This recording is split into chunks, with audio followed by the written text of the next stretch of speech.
ఇంతమంది ఆడబిడ్డల ఉసురు ఇవాళ ఖచ్చితంగా ఈ ప్రభుత్వాలకి నాయకులకి తగులుతుందని నేను బలంగా నమ్ముతున్నా. ఎందుకంటే ఒక్క ఆడబిడ్డ ఏడిస్తేనే ఆ ఇంటికి మంచిది కాదంట. అటువంటిది ఇక్కడ ఇంతమంది ఆడబిడ్డలు నిన్ను చూస్తుంటే కడుపు తరిగిపోతుంది. చిన్న చిన్న పిల్లలు ఎత్తుకొని ఎగ్జామ్ జరుగుతుంది, ఒక పక్కన స్కూళ్ళలో వాళ్ళు వెళ్ళి పరీక్షలు రాయాలి. ఇల్లు మంచిగా ఉండి అంత మంచిగా కూడా పిల్లలు ఎగ్జామ్ రాయడానికి టెన్షన్ పడతారు.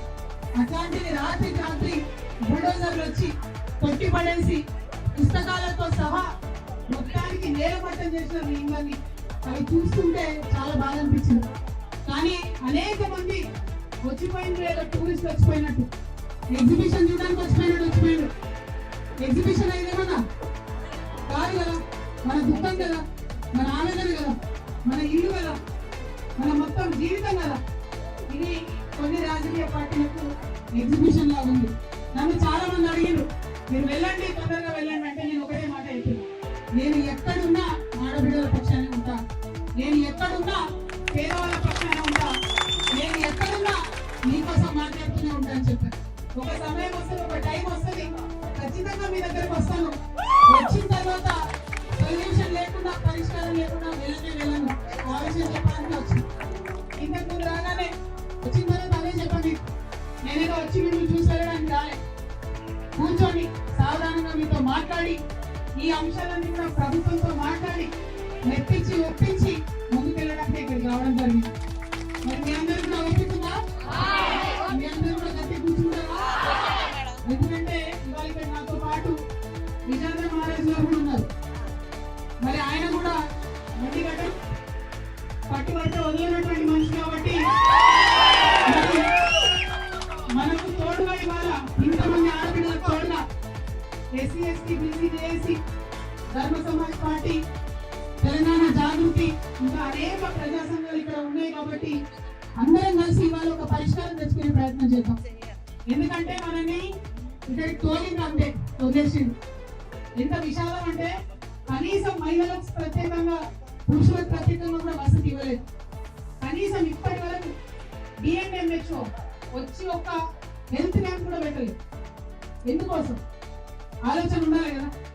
సందర్భ సడేమి అని చెప్పి అంతకుముందు మన ఇల్లు కూర్చోడానికి ప్రయత్నం చేసిన బీఆర్ఎస్ పార్టీ వాళ్ళు అప్పుడప్పుడు భోజనాలు పెట్టి, మెడికల్ క్యాంపులు పెట్టి పాపం ఆడుకుందామని ప్రయత్నం చేస్తూ ఉంటాం.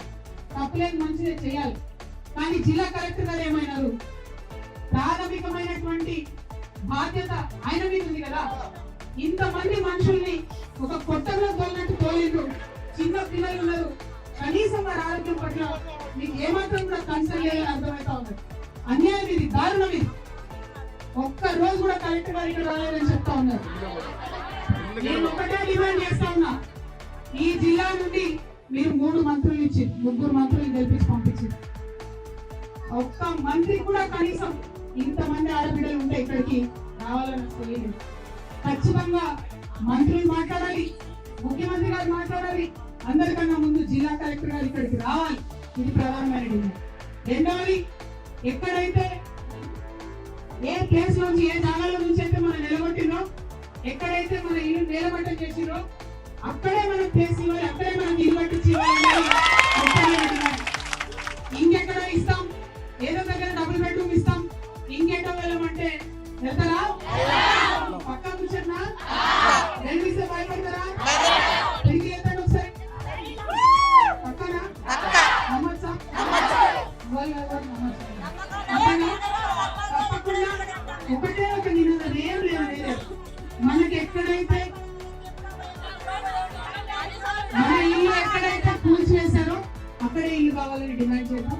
మరి అల్టిమేట్ గా ఒకటే ఒక విషయం నేను చెప్పదలుచుకున్న, ఈ రాష్ట్రం మొత్తంలో కూడా పేదల మీద జులుం నడుస్తుంది, పేదల మీద బుల్డోజర్లు దొరుకుతుంది.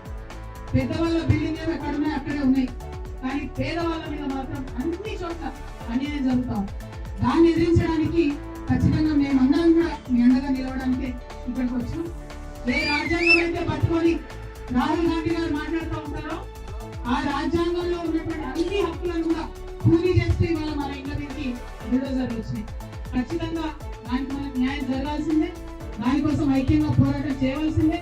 ఈ ఐక్య పోరాటాలకు ఇక్కడ ఉన్నటువంటి వేదిక ఒక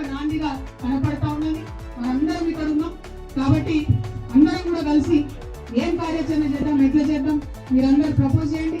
మీరందరూ ఎట్లా అంటే అట్లా తెలంగాణ జాగృతి మీతో నిలబడుతుంది. ఇవాళ ఇక్కడికి వచ్చినామంటే పరిష్కారం చూపెట్టే వెళ్ళాలనేటటువంటి పట్టుదలతో ఉన్నామని తెలియజేస్తూ. Hi friends, thank you for watching this video. ఈ వీడియో కనుక మీకు నచ్చినట్లయితే దయచేసి లైక్ చేయండి, షేర్ చేయండి. ముఖ్యంగా మా ఛానల్ 24/7 న్యూస్ టీవీని సబ్స్క్రైబ్ చేసుకోండి. ఆ తర్వాత మీ విలువైన అభిప్రాయాల్ని, మార్పులు, చేర్పులు, కావాల్సిన వీడియో ఏమన్నా ఉంటే మన వీడియో కింద కామెంట్ సెక్షన్లో కామెంట్ రూపంలో తెలియజేయండి. నమస్కారం, సాయిదంచిక మాట్లాడుతున్నాను. ప్లీజ్ సబ్స్క్రైబ్, షేర్, లైక్ చేయండి 24/7 టీవీ ఛానల్. హాయ్ నమస్తే, నేను మీ Sonia Akula. Please subscribe to 24/7 news TV. Hi అండి, అందరికీ నమస్తే. నేను Mankota Prasad. Please do subscribe 24/7 news TV. Political, entertainment and infotainment updates కోసం like, share, subscribe 24/7 news TV.